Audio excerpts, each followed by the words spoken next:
Romanos capítulo 4, a partir do verso 9, nós vamos ler até o verso 12, por favor. Assim diz a palavra de Deus, irmãos. Vem, pois, esta bem-aventurança exclusivamente sobre os circuncisos ou também sobre os incircuncisos? Visto que dizemos, a fé foi imputada a Abraão para a justiça, como, pois, lhe foi atribuída, estando ele já circuncidado ou ainda incircunciso? Não no regime da circuncisão, e sim quando incircunciso. E recebeu o sinal da circuncisão como selo da justiça da fé que teve quando ainda incircunciso, para vir a ser o pai de todos os que creem, embora não circuncidados, a fim de que lhes fosse imputada a justiça, e pai da circuncisão, isto é, daqueles que não são apenas circuncisos, mas também andam nas pisadas da fé que teve Abraão, nosso pai, antes de ser circuncidado. Vamos à presença de Deus em oração mais uma vez, irmãos.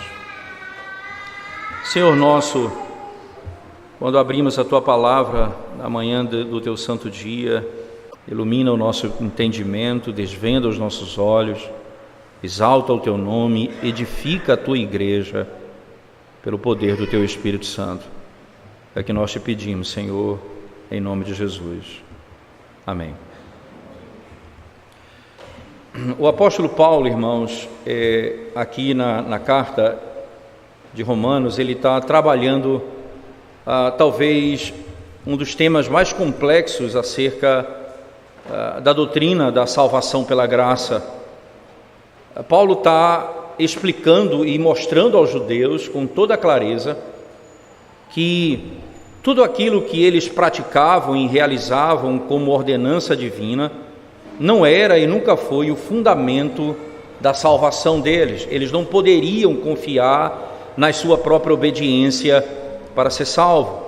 Certamente eles careciam da misericórdia, da graça e da bondade de Deus.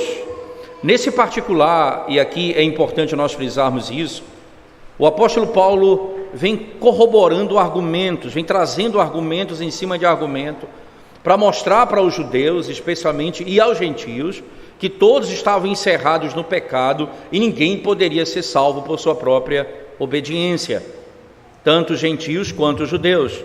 Por exemplo, no capítulo 1 da carta aos Romanos, o apóstolo Paulo vai falar acerca dos gentios, dizendo que eles estão condenados ao pecado, porque por meio da revelação da criação, eles poderiam conhecer a Deus naquilo que Ele se deu a conhecer, mas eles adoraram a criatura no lugar do Criador, e por isso se tornaram indesculpáveis e vão ser condenados pelos seus pecados.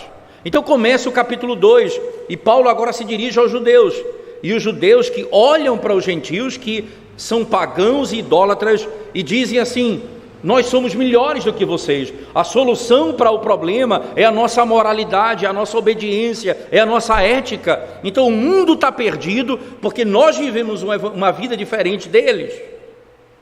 Jesus disse: vocês dois estão condenados, porque de uma forma e de outra vocês anulam o evangelho da graça. De uma forma e de outra vocês anulam o evangelho da graça. Vocês colocam um peso naquilo que Deus não colocou um peso, e vocês tiram peso daquilo que Deus colocou o peso. Vocês tiram a harmonia da revelação. Nesse sentido, se você voltar comigo, por favor, para o capítulo 2 da carta aos Romanos, por favor, irmãos, veja a partir do verso 1 como Paulo passa a argumentar. Romanos 2, a partir do verso 1, ele diz assim: portanto, 2:1. Portanto, és indesculpável, ó homem, quando julgas quem quer que seja, porque no que julgas a outro, a ti mesmo te condenas, pois praticas as próprias coisas que condenas. Bem sabemos que o juízo de Deus é segundo a verdade, contra os que praticam tais coisas.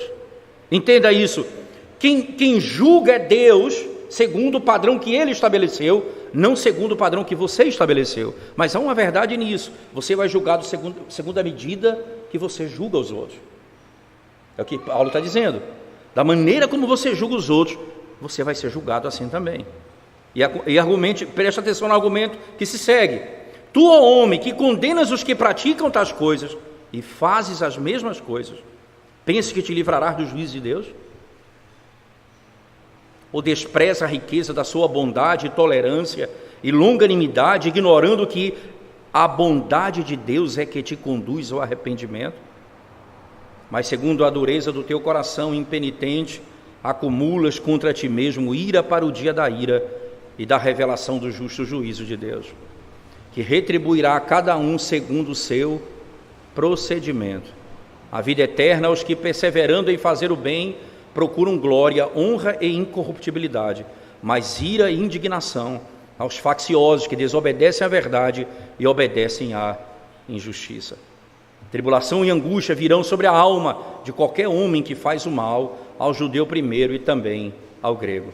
Glória, porém, honra e paz a todo aquele que pratica o bem, ao judeu primeiro e também ao grego. Aí vem, parece que Paulo agora está voltando na contramão. Veja só, ele está condenando, dizendo, ninguém é salvo por sua própria obediência. Agora diz, vocês vão ser julgados por aquilo que vocês fazem. Qual é a lógica de Paulo aqui? Qual o problema que Paulo está enfrentando de fato aqui? É o lugar da obediência, e é por isso que o capítulo 4 se enquadra muito bem aqui. Qual é o lugar da obediência dentro da justiça que me redime? O apóstolo Paulo está citando um salmo, o Salmo 62. Abra sua Bíblia comigo, por favor. O Salmo 62. Veja que linguagem intrigante o salmista utiliza. Salmo de número 62, por favor. Especialmente o último verso. Veja que expressão interessante.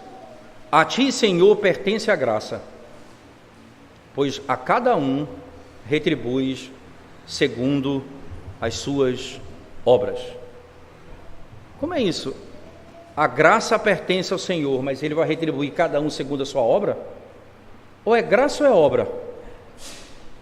Você entende como Paulo, ele pega esse salmo aqui e funde num conceito muito claro lá na carta.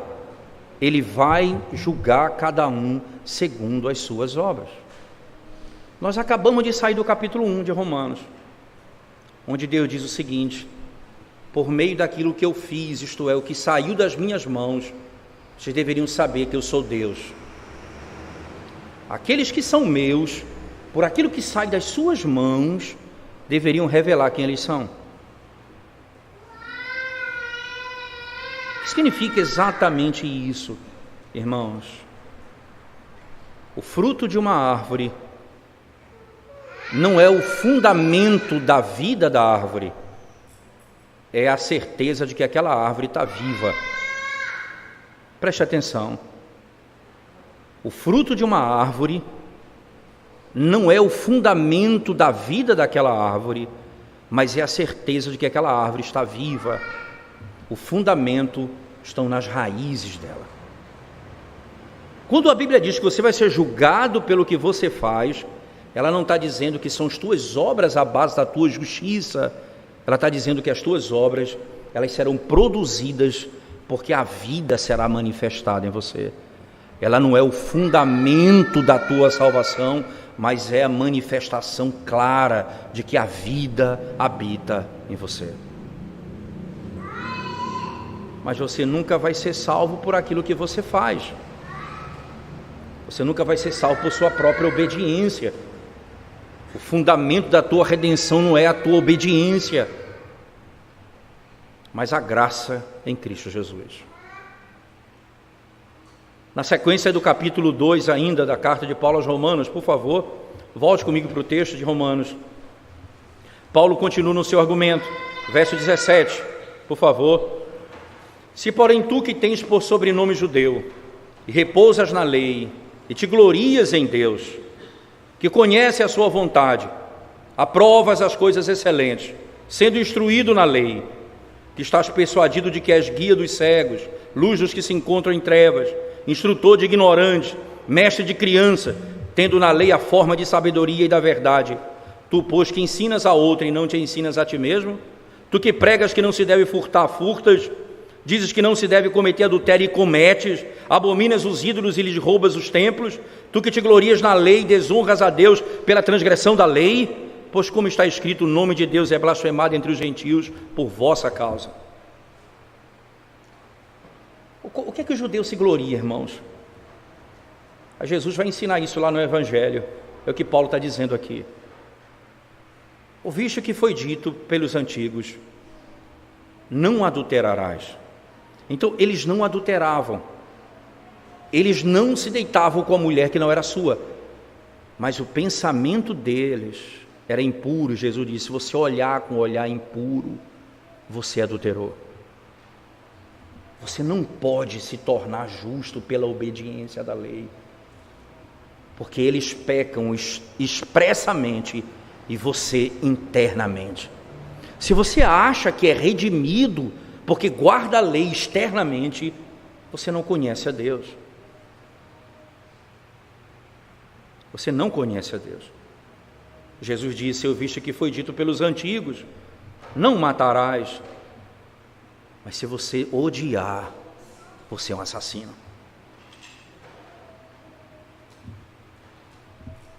Você que condena os outros porque são adúlteros, e o seu coração há tanta impureza, e você se digna acima de todos os adúlteros, você se condena a si mesmo. Você pratica a própria condenação expressa.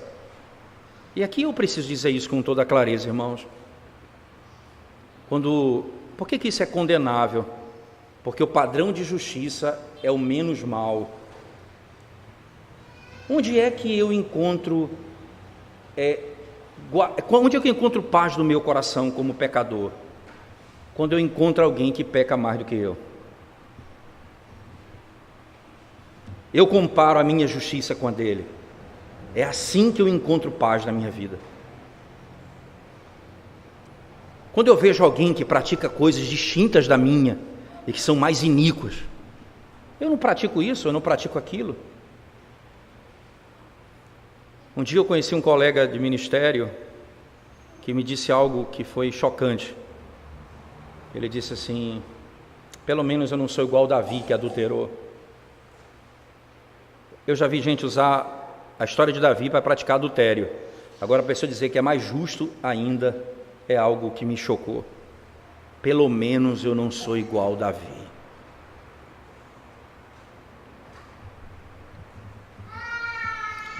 Qual o problema disso? Onde repousa o problema aqui? É que tanto um quanto o outro acredita que é salvo por sua própria justiça. Tanto o judeu quanto o gentil. O judeu se sente superior ao outro porque pratica a lei externamente, mas Deus está dizendo: vocês são transgressores da lei. Vocês não podem confiar em vocês mesmos. Vocês não podem confiar em vocês mesmos. Vocês não têm habilidade para isso. Não há força em vocês para isso. Por isso que o capítulo 3 da carta aos Romanos, por favor, o apóstolo Paulo então vai dizer, verso 9, que se conclui: todos nós temos qualquer vantagem. Veja Paulo dizendo: nós judeus, nós temos alguma vantagem? Não, de forma nenhuma, pois já temos demonstrado que todos, tanto judeus como gregos, estão debaixo do pecado. A tese de Paulo é clara, o argumento dele é fundamental. Está demonstrado que tanto um quanto o outro estão debaixo do pecado.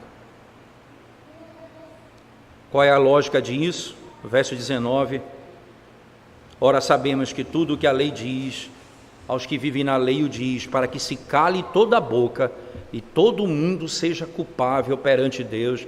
visto que ninguém será justificado diante dele por obras da lei, em razão de que pela lei vem o pleno conhecimento do pecado. O que é que Paulo está dizendo aqui? O que é que Deus está fazendo na carta aos Romanos? O que é que Deus está fazendo com o crente, com o indivíduo que vai ser salvo? Calando a boca dele.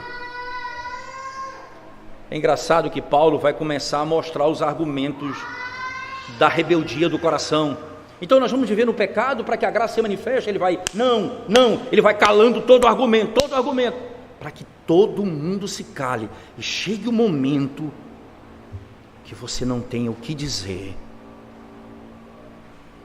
e se curve diante dele e diga: eu careço da tua misericórdia, a minha justiça é um trapo de imundície. É impressionante isso, porque Davi vai ser chamado por testemunha na Escritura Sagrada, irmãos. Quando ele cita esse texto, que se cale toda a boca, que todo mundo seja culpável perante Deus, é uma menção clara do Salmo 51, quando ele diz: tu és justo no teu julgar, tu és puro no teu falar. Ele traz a imagem de Davi, que havia cometido adultério, o rei Davi, que havia planejado a morte do homem que ele se deita com a esposa, e ele maquina aquilo, o coração endurecido, e nesse tempo ele não conseguiu escrever um salmo, só depois do arrependimento. Nesse tempo ele não conseguia cantar e não conseguia abrir a boca para falar: abre a minha boca, Senhor, para que eu proclame a tua glória. Nesse tempo ele foi desprovido desse conforto e dessa graça.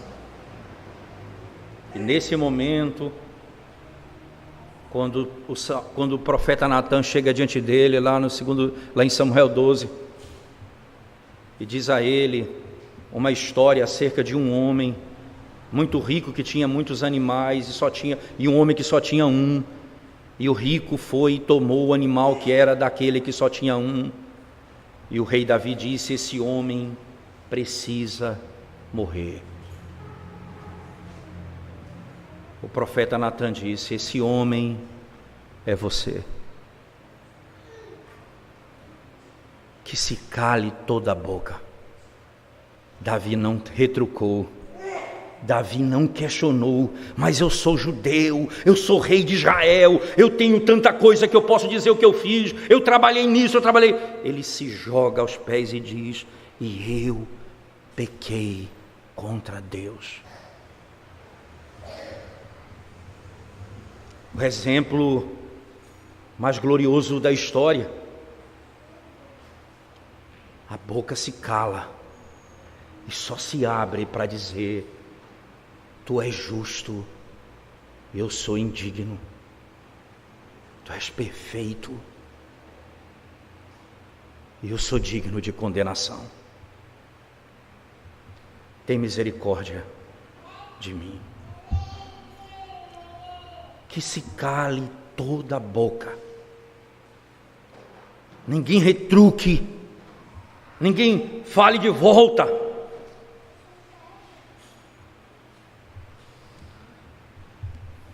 Sinclair Ferris conta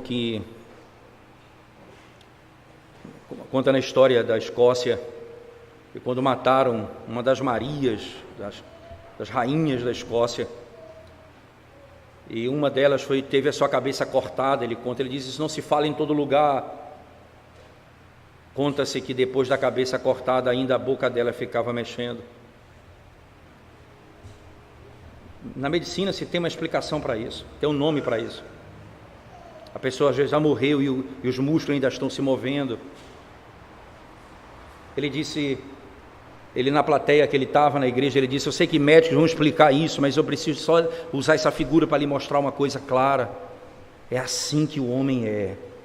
Ele está com a cabeça cortada e continua retrucando Deus, falando contra Ele, tentando argumentar, tentando dizer que há justiça nele, tentando mostrar de alguma forma que há nele alguma coisa boa.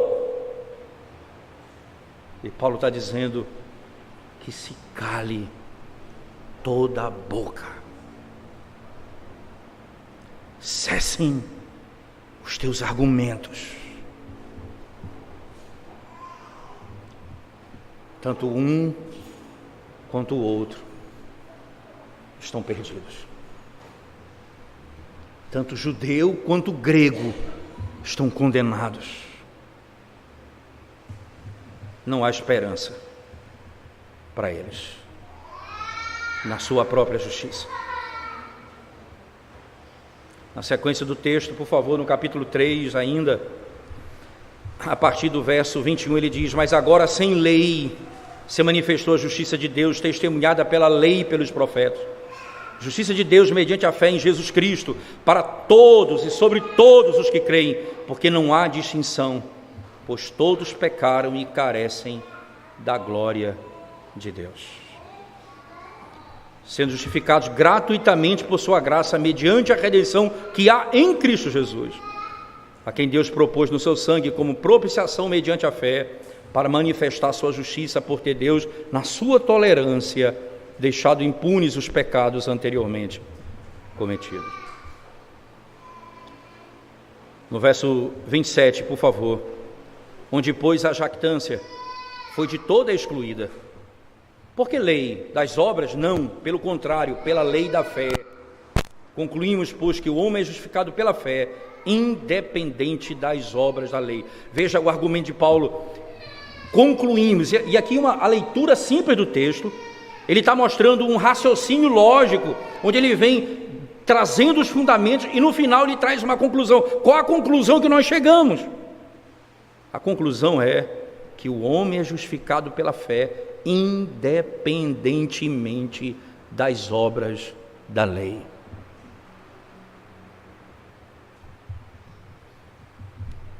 Você é justificado pela fé, independentemente das obras da lei.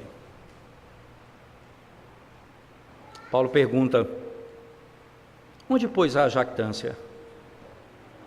Onde, pois, a jactância? Ele responde: foi de toda exterminada. O que é jactância? Soberba, arrogância, vaidade. Ele diz: foi de toda exterminada. Porque agora eu não me glorio mais em mim mesmo, eu me glorio no Senhor.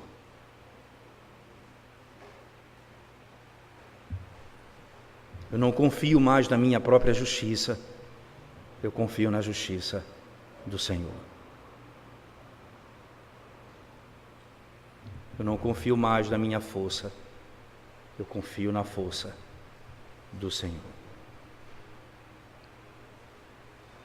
Aí Paulo vem no seu argumento no verso 30, visto que Deus é um só, o qual justificará por fé o circunciso e mediante a fé o incircunciso. Anulamos, pois, a lei pela fé? Não, de maneira nenhuma. Antes, confirmamos a lei. Aí Paulo diz: nós não anulamos a lei quando pregamos o evangelho da graça, pelo contrário, nós confirmamos a lei. É isso que a lei ensina e é isso que a lei nos conduz para a certeza da nossa incapacidade de salvação por nossa própria obediência. E aí nós chegamos no capítulo 4, especificamente no texto que nós lemos. E aqui Paulo, então, depois desse arrazoado, ele vai mostrar qual o papel da circuncisão. Por que a circuncisão é tão importante, irmãos? Se você voltar comigo ainda para o capítulo 2, por favor, veja que Paulo já tratou disso um pouco antes, não é? Ele diz assim, por favor, na sequência do texto do capítulo 2, ele vai dizer assim, capítulo 2, verso 1 em diante: portanto, és indesculpável, homem, quando julgas a quem quer que seja, porque no que julgas a outro, a ti mesmo te condena, pois praticas as próprias coisas que condena. Bem-aventurado, bem sabemos que o juízo de Deus é segundo a verdade contra os que praticam tais coisas. Tu, homem, que condenas os que praticam tais coisas, faz a mesma, pensa que te livrarás do juízo de Deus, ou despreza a riqueza da sua bondade, tolerância e longanimidade, ignorando que a bondade de Deus é que te conduz ao arrependimento, mas segundo a tua dureza segundo a tua dureza e coração impenitente, acumulas contra ti mesmo ira para o dia da ira e da revelação do justo juiz de Deus, que retribuirá cada um segundo o seu procedimento. Vida eterna aos que, perseverando em fazer o bem, procuram glória, honra e incorruptibilidade. Ora, na sequência do texto, no verso 12 ainda, por favor, ele vai dizer: assim, pois, todos os que pecaram sem lei, também sem lei perecerão, e todos os que com lei pecaram, mediante a lei, serão julgados. Porque os simples ouvidores da lei não são justos diante de Deus, mas os que praticam a lei hão de ser justificados. Quando, pois, os gentios que não têm lei procedem por natureza e conformidade com a lei, não tendo lei, servem eles de lei para si mesmos. Estes mostram a norma da lei gravada no seu coração, testemunhando-lhes também a consciência e os seus pensamentos, mutuamente acusando-se ou defendendo-se, no dia em que Deus, por meio de Cristo Jesus, julgar os segredos dos homens de conformidade com o meu evangelho. Ora, Paulo está estabelecendo uma conexão entre judeus e gentios, que vai ser o que ele vai tratar agora. Esses gentios que tinham o conhecimento de Deus, tinham o conhecimento revelado, porque Deus concedeu a eles a condição de compreender por meio da revelação geral da criação. Não compreendeu o evangelho, mas quem era Deus? Eles eram indesculpáveis. Os judeus tinham o conhecimento da lei especial da parte de Deus, e eles também eram indesculpáveis diante de Deus. Então vem, ora, mas como eu me torno judeu? Eu me torno judeu sendo circuncidado. Então a salvação é somente para o judeu? A circuncisão é uma marca que diz: se eu não for circuncidado, eu não estou salvo? O que é exatamente a circuncisão? Como eu posso compreender tal prática no meio da história da revelação? E aqui Paulo entra com um argumento que volta para o nosso capítulo 4, por favor, o argumento dele, que é exatamente isso. Vem, pois, esta bem-aventurança exclusivamente sobre os circuncisos ou também sobre os incircuncisos? Que bem-aventurança é essa, irmãos? Porque ele acaba de dizer: justificados somente pela fé. Isso vem só para os judeus ou para os gentios? Circuncisos aqui são os judeus e circuncisos são os gentios. Capítulo 1, gentios. Capítulo 2, judeus. A salvação vem para quem? É para um ou para outro? Quem repousa a salvação? Sobre quem Deus deu a salvação? A pergunta de Paulo tem um papel importante para que você entenda qual é o papel da circuncisão dentro da nossa salvação. Qual o papel da obediência dentro da salvação? Para você entender que isso não é um problema único aqui em Romanos. Paulo trata disso em Gálatas. Paulo trata disso em Atos, no capítulo 15. Não é? Você vai lembrar disso em Atos 15, quando Paulo e Barnabé levam um caso ao concílio de Jerusalém, porque alguns judaizantes entram no meio da igreja e dizem o seguinte: Cristo não é suficiente, eu preciso de Cristo mais circuncisão, eu preciso de Cristo mais obediência à lei. Somente Cristo não é suficiente, eu preciso acrescentar mais alguma coisa na minha salvação. Esse debate torna-se algo comum em Atos 15. Esse debate, é claro, que é o contexto de Gálatas, no capítulo 5. O livro de Gálatas é escrito nesse contexto de Atos 15, onde Paulo vai tratar do mesmo problema, e agora ele escreve aos Romanos e trata do mesmo problema. O que nós fazemos com a circuncisão? Quem era Abraão? Lembre-se de uma coisa importante. Quando Paulo foi falar acerca do cálice toda a boca diante de Deus, ele pega Davi como exemplo. Nós acabamos de falar. Quando ele vai falar, será que a minha fé, será que a minha interpretação tem apoio dos patriarcas? Aí ele traz Abraão como testemunha. Depois ele traz Davi como testemunha, dizendo: perceba que isso é um argumento isolado meu, isso é um argumento da história da revelação. Se você olhar capítulo 4, verso 1 e 2, Paulo diz: que por diremos ter alcançado Abraão nosso pai segundo a carne, porque se Abraão foi justificado por obras, tem do que se gloriar, porém não diante de Deus. Abraão não tem do que se gloriar diante de Deus. Paulo não para o argumento aí. No verso 6 ele diz: e é assim também que Davi declara ser bem-aventurado o homem em quem Deus atribui justiça, independentemente de obras. Veja, ele está dizendo, tanto Abraão como Davi tratam da mesma verdade. Nós somos salvos pela fé, independentemente de obras, independentemente da lei. Aqui é interessante porque quando fala independente da lei, é independente dos meus esforços para cumprir a lei, porque a lei tem de ser satisfeita para que eu seja salvo, e aí Jesus Cristo vem cumprir toda a lei em meu lugar, mas agora independentemente dos meus esforços. Apóstolo Paulo, quando começa o verso 9, vem pois esta bem-aventurança. Que bem-aventurança é essa? Verso 7 e 8. Bem-aventurados aqueles cujas iniquidades são perdoadas, cujos pecados são cobertos. Bem-aventurado o homem ao que o Senhor jamais imputará pecado. Veja, Davi não diz bem-aventurado o homem a quem que nunca peca, bem-aventurado o homem que se esforça para não pecar, bem-aventurado o homem que busca praticar a lei, bem-aventurado, ele não diz isso, ele diz bem-aventurado o homem em quem Deus não imputa pecado, porque o meu pecado foi imputado a Cristo, e a justiça de Cristo foi imputada a mim. Bem-aventurado o homem. E aí eu digo a você, você pode se esforçar, você pode subir, irmãos, uma ladeira carregando uma cruz, subindo e descendo, até o sangue jorrar por tuas costas. Você pode pegar todo o dinheiro que você tem e dar aos pobres, você pode fazer o que você quiser, você pode guardar o dia do Senhor, você pode procurar fazer o que é certo. Se você confia nisso para ser salvo, você está perdido. Se você confia na sua obediência para ser salvo, você está perdido, porque você é incapaz de satisfazer a plena justiça de Deus. Mas ao mesmo tempo eu amo guardar o dia do Senhor, porque esse é o fruto da justiça, não é o fundamento, mas é o fruto da graça. Eu tenho prazer em fazer essas coisas. Na lei do Senhor está o meu prazer,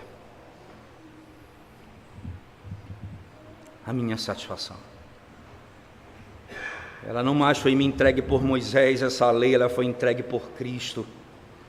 Essa lei, eu amo praticá-la, porque ela não mais me condena, nem me salva, porque a minha salvação não repousa no meu esforço, mas na graça do Evangelho de Cristo. Na graça do Evangelho de Cristo. Vem, pois, essa bem-aventurança. Que bem-aventurança? Bem-aventurado aquele a que o Senhor não imputa pecado. Essa bem-aventurança vem sobre os circuncisos ou sobre os incircuncisos? Aí ele vem contar a história de Abraão para explicar isso. Então deixa eu chamar Abraão de novo por testemunha. Aí ele conta a seguinte história, presta atenção no texto comigo. A fé foi imputada a Abraão para a justiça. Como, pois, lhe foi atribuída? Lembre-se que Abraão creu, Gênesis 15, verso 6, isso lhe foi imputado por justiça.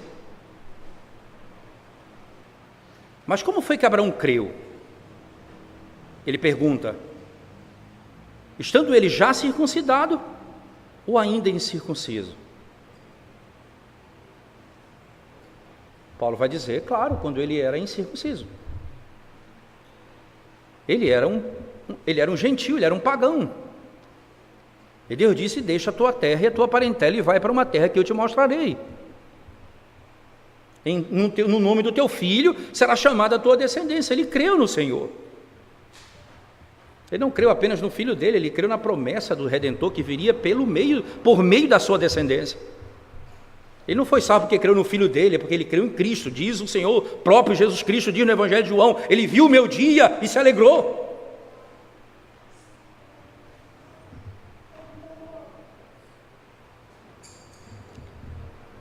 ele não foi justificado quando ele foi circuncidado. Ele foi justificado quando creu no Senhor.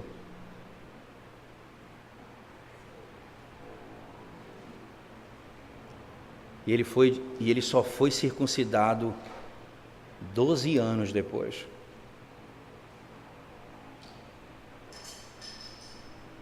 Bem depois.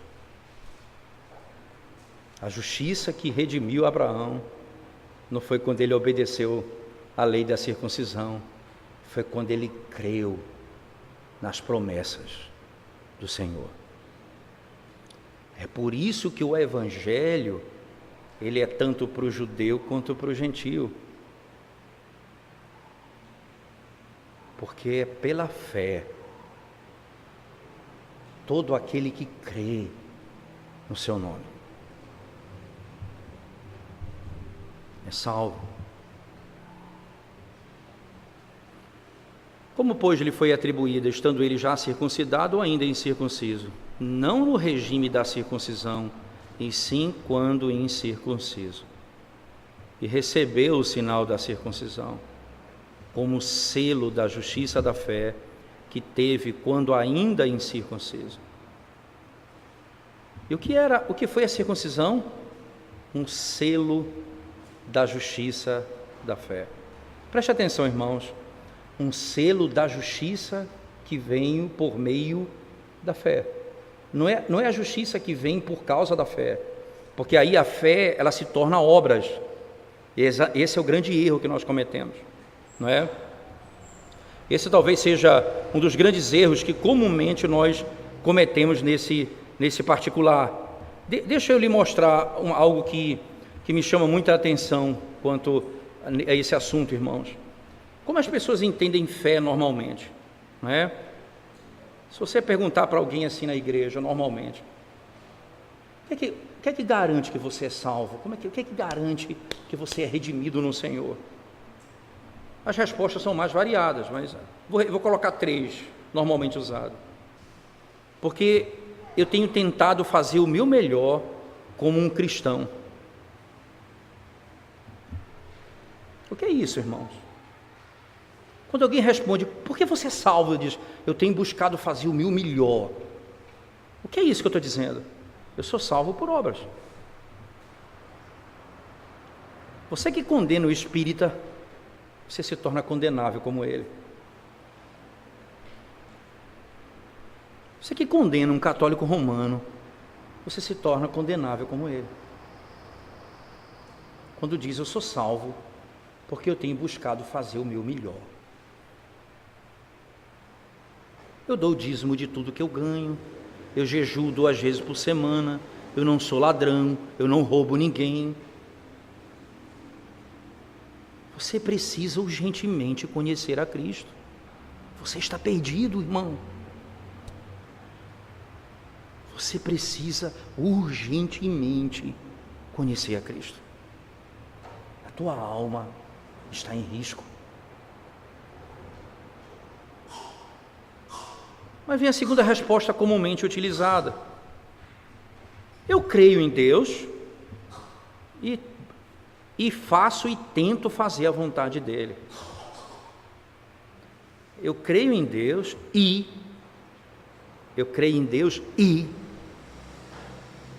Cristo mais obras. Não é só Cristo, é Cristo mais obras. O outro diz, eu creio em Deus com todo o meu coração. Esse transformou a fé em obras, não meio de graça, mas em obras.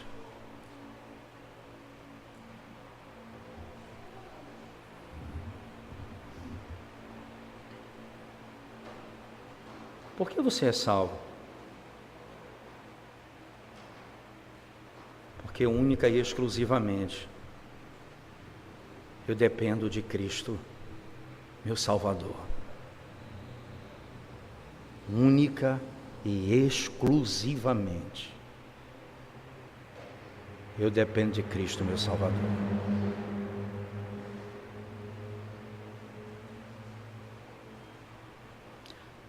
É por isso tanto desespero no nosso meio, irmãos.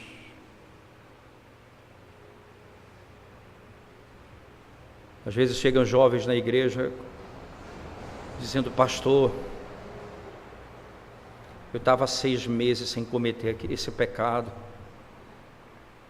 e eu caí de novo, e aí ele está um lixo, ele está no chão, ele está acabado. Eu disse: sabe o que aconteceu? Ruiu a tua esperança. Você sabia até os meses que você não pecava, mas a sua confiança era que você estava conseguindo não pecar por 6 meses. Ruiu a tua confiança. Agora tira a confiança em ti mesmo e coloca em Cristo. Ele tem habilidade, Ele tem poder, você não tem. Você não pode.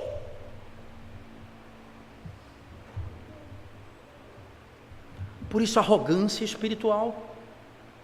Seja eu não faço isso, eu não faço aquilo. Paulo diz: onde pois a jactância, onde há soberba, acabou a soberba, acabou a jactância, porque você não depende mais de você mesmo, você depende de Cristo. Seja o crente mais fraco no meio de vocês, seja o crente mais forte no meio de vocês, a firmeza está em Cristo. Seja o mais fraco. E deixa eu dizer uma coisa a você, irmão: se você for fraco,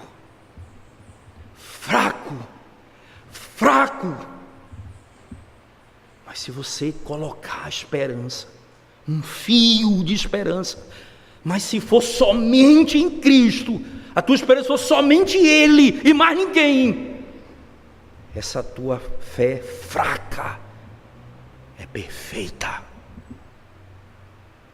porque ela foi colocada na pessoa certa,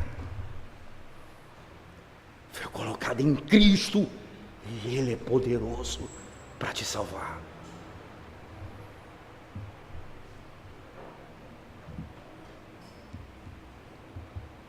Abraão não foi justificado quando foi circuncidado. Ele foi justificado por meio da fé. Ele creu no Senhor. Esse é um sinal e selo da fé. E veja a linguagem paulina, volta o texto comigo. Verso 11: recebeu o sinal da circuncisão como selo da justiça da fé que teve quando ainda incircunciso. A fé que ele teve quando ainda incircunciso. Você entende por que a circuncisão é um sacramento? Porque é um sacramento, porque ele aponta para uma realidade que já aconteceu, da graça. Quando você é batizado com a água, o que é que acontece? Esse é um sinal e selo da fé que você teve, da justiça que foi recebida pela fé, no dia que você creu no Senhor. Mas você não é justificado no dia do teu batismo, é um sinal e selo daquilo que você já teve em Cristo. Você não é justificado no batismo, é um sinal da graça que você recebeu.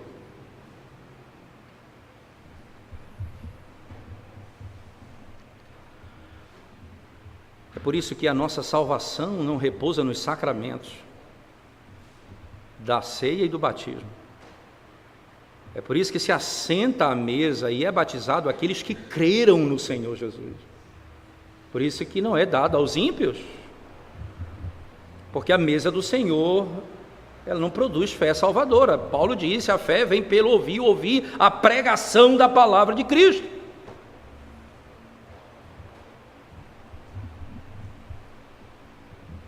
Assim foi com Abraão também.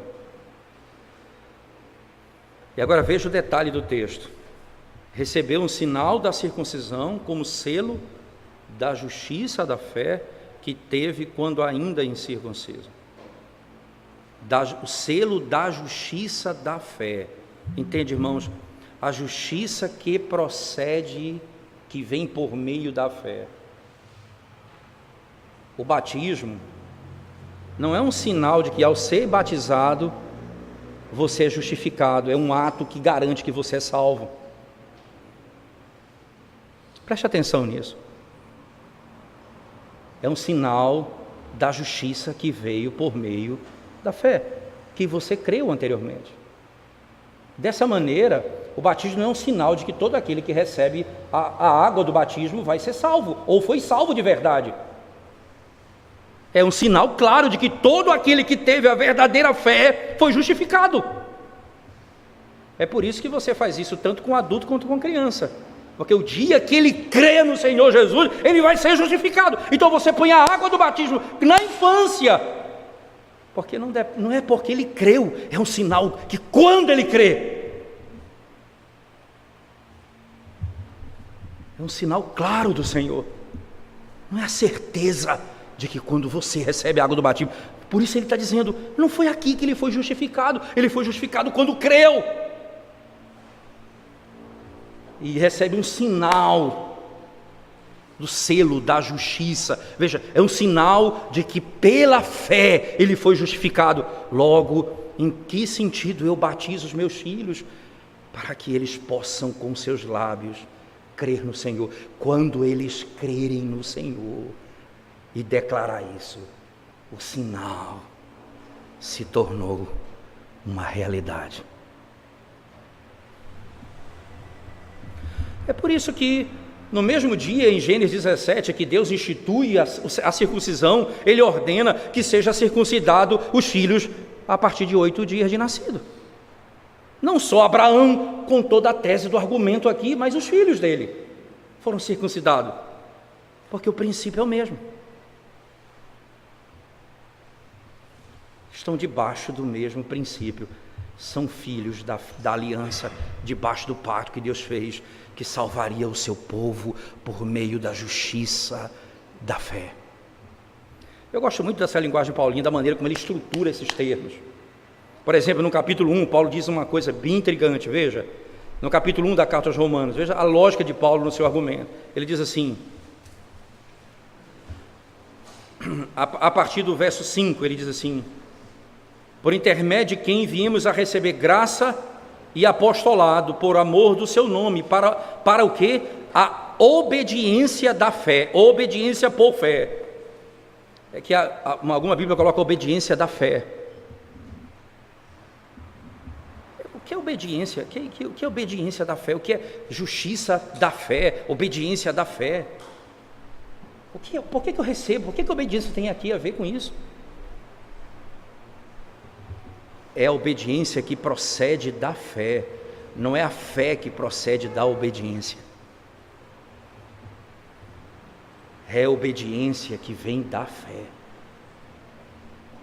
não é a fé que vem da minha obediência.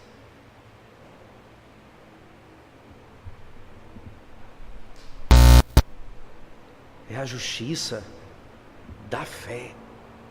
Não é a fé da justiça, ou fé na justiça. É a justiça que veio por meio da fé. Abraão foi circuncidado quando ele creu, mas anos depois da sua fé.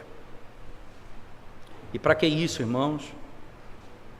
Veja o texto aí no final, recebeu o sinal da circuncisão como selo da justiça, da fé, para que teve quando ainda incircunciso, para vir a ser o pai de todos os que creem.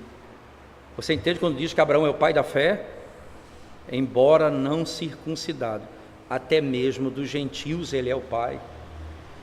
Paulo vai pegar isso de maneira extraordinária em Gálatas, no capítulo 3, verso 6 em diante.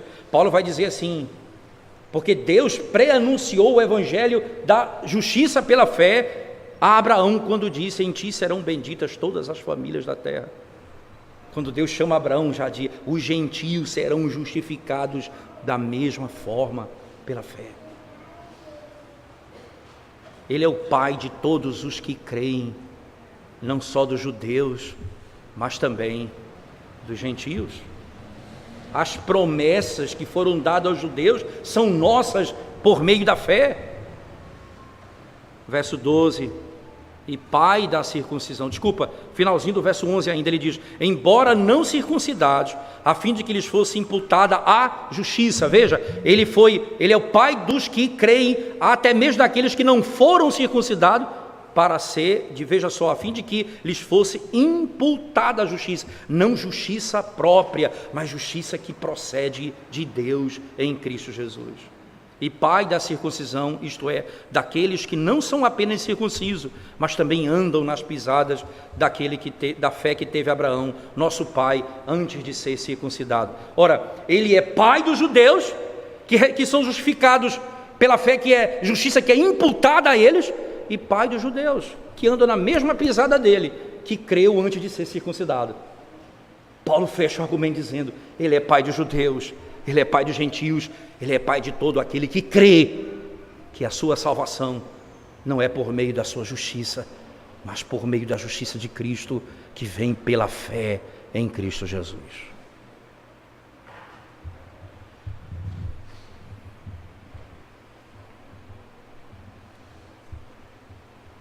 O que isso vai produzir em nós, irmãos?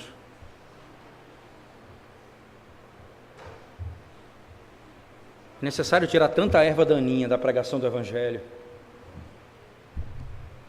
É necessário tirar tanto erro da pregação do Evangelho dos nossos dias,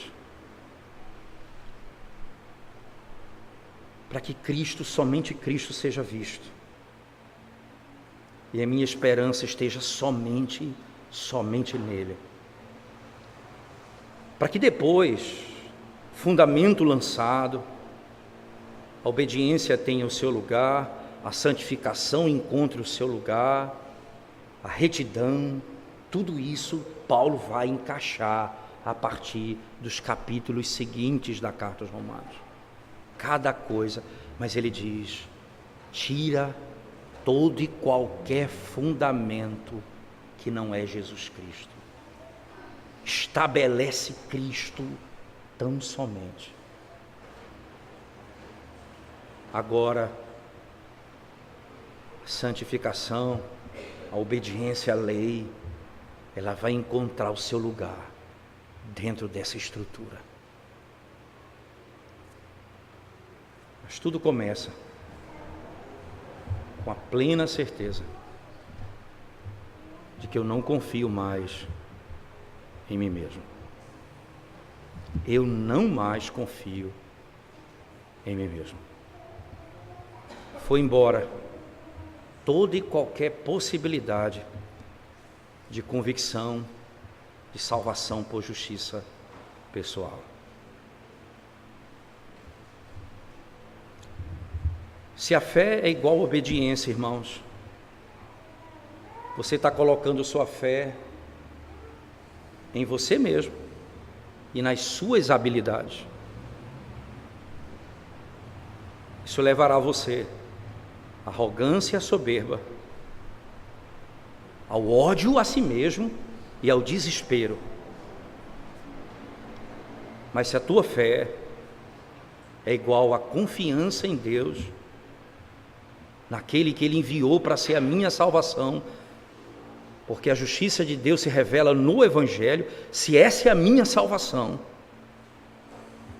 se Cristo é a minha salvação, se a justiça dele é a minha salvação, você então está colocando a fé, está colocando a fé em Deus e na sua habilidade, na habilidade de Deus. Isso leva você à humildade, à confiança que os filhos de Abraão vão descobrir. Da mesma maneira que a Bíblia diz, foi excluída a soberba, foi excluída a arrogância, a Bíblia diz, acheguemo-nos confiadamente ao trono da graça, nós que dependemos somente de Cristo. Nós trocamos a arrogância pela confiança. Nós trocamos o medo pela certeza. Nós trocamos o pavor pela habilidade de Deus em cumprir suas promessas. Então eu posso descansar.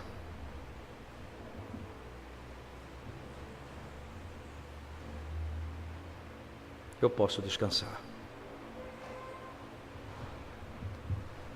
Desejo sincero do meu coração, irmãos, mais honesto,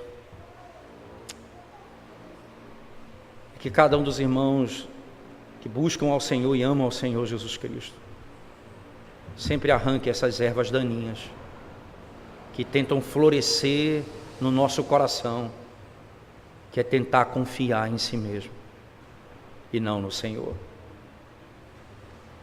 E hoje, mais uma vez, o Senhor fala convosco. Creia, confia, espera somente em Deus. Aguarda nele. Ele é cheio de misericórdia. Quando você for e sair para fazer o que Ele manda, você vai fazer obedecendo a sua lei, não como um peso, mas dizendo como salmista: é nela, na lei de Deus, que está o meu prazer e a minha alegria. Eu tenho prazer na lei do Senhor.